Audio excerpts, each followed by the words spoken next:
The internet is mocking former President Donald Trump for his disastrous interview at the National Association for Black Journalists conference, where he claimed that Vice President Kamala Harris had, quote, made a turn and became a black person.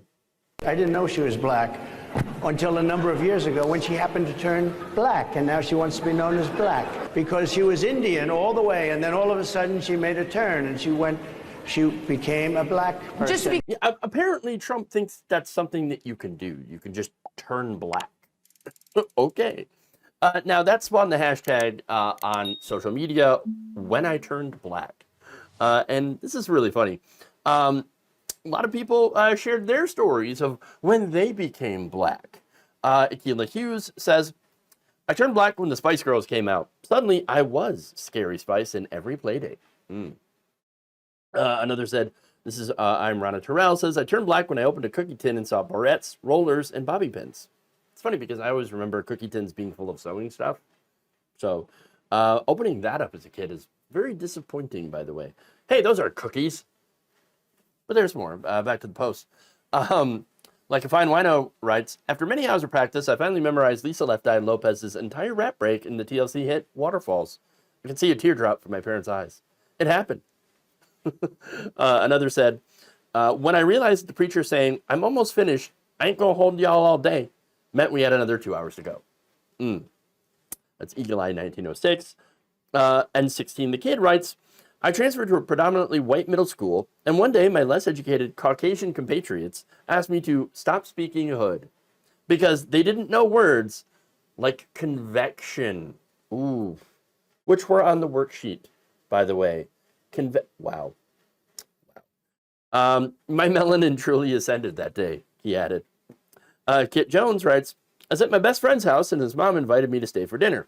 I was helping out in the kitchen with best friend, and as I watched his mom prepare the food, I could hear the ancestors deep inside me saying, that's not enough seasoning.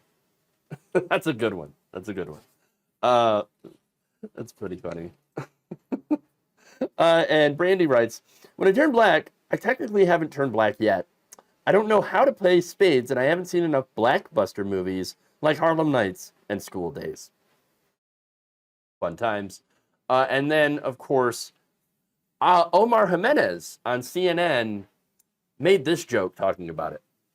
Bakari, I'm half Colombian, but for the purposes of this panel, I guess I will be black. How do you think Vice President Harris handled her response to Trump? I think that this is an amazing moment in American TV history because we can all tell the audience at that time we turned black. For me, it was about 99, 2000 when I first heard Juvenile's Back That Ass Up and I had a rhythmic cadence to my dance. At that moment, I knew I was black. So, look, these are great.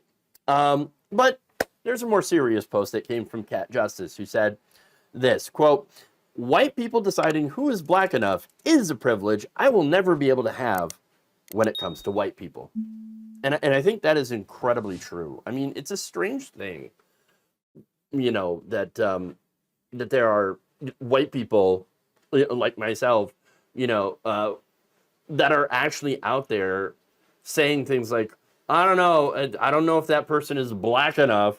What are you talking about? Like, why is Donald Trump out there saying that such and such person is not black enough? That's really, really weird. It's weird and racist. And at the end of the day, it shouldn't really matter, right? Now, policy is supposed to matter the most, but here's the thing. When it comes to Republicans, they don't have policies to run on. Those policies that they espouse are extremely unpopular, so of course they're going to dig at the bottom of the barrel. And what's there? Misogyny and racism. Specifically, in this case, misogynoir, right? That's, of course, a combination of misogyny and the French word for black, noir, right? So now that's described as a hatred of or aversion to or prejudice against black women, and it was coined by Moya Bailey to describe the specific hatred, dislike, distrust, and prejudice directed towards black women. And so that's one of the issues that, unfortunately, people like Kamala Harris have been having to deal with pretty much their entire lives. I mean, again, if you're a black woman, you have experienced very likely misogynoir. Okay, so not good. And yet Trump thinks that this this is going to play well with his base. In fact, he's like, oh, I crushed the panel, yeah. You got pulled out like a half hour early because of the mean and nasty questions. Come on. Like if anybody here is like very weak and thin-skinned, it's Donald Trump. But again, he thinks it's going to play well with his base, and his base has been bringing this up over and over again and talking about, oh yeah, his base, mainly white people, let's be honest. And they're talking about how Kamala Harris isn't black enough. Well, she's Indian. She's half Indian, half Jamaican, and 100% American. Who the F cares? Okay? Nobody other than weird racists care. All right? Now, that said, there's a good thing about this is that he's not going to be able to win an election with MAGA alone, which is why some of his allies, people like Mike Johnson and other Republicans, are telling him, please stop with this. Stop. This is not a winning formula.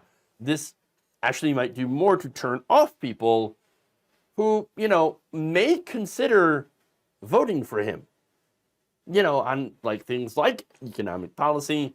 It might be the fact that, yeah, this is even more gross and racist than I could imagine. And so it's like, maybe not going to vote for him after all. Because remember, there are people in the middle who are still undecided about who they're going to vote for. Are they going to vote for, a qualified black woman? Or are they going to vote for an elderly, weird racist? Thank you for watching. If you enjoyed this video, please like, share, subscribe, hit the bell icon in order to get notified whenever a new video is released.